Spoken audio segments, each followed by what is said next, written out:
Ed, how are you getting on with the reading for our presentation next week? Well, okay, Ruth, but there's so much of it. I know.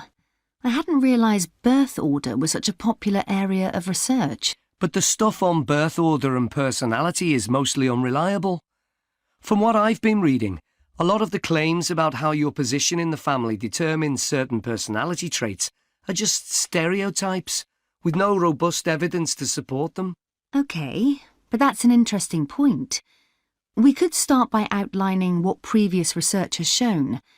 There are studies going back over 100 years. Yeah, so we could just run through some of the typical traits.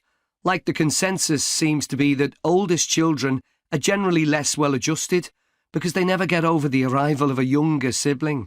Right, but on a positive note, some studies claim that they were thought to be good at nurturing.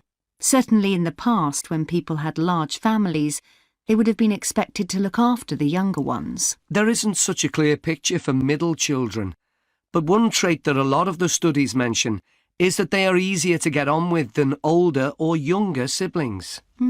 Generally eager to please and helpful, although that's certainly not accurate as far as my family goes. My middle brother was a nightmare, always causing fights and envious of whatever I had. As I said, none of this seems to relate to my own experience. I'm the youngest in my family, and I don't recognise myself in any of the studies I've read about. I'm supposed to have been a sociable and confident child who made friends easily, but I was actually terribly shy. Really? That's funny. There have been hundreds of studies on twins, but mostly about nurture versus nature. There was one on personality which said that a twin is likely to be quite shy in social situations because they always have their twin around to depend on for support.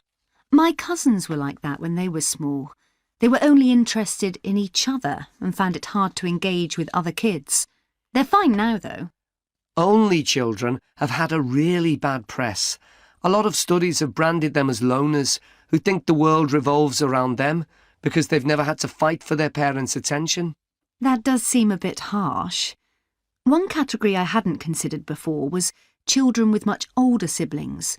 A couple of studies mentioned that these children grow up more quickly and are expected to do basic things for themselves, like getting dressed. I can see how that might be true, although I expect they're sometimes the exact opposite, playing the baby role and clamouring for special treatment.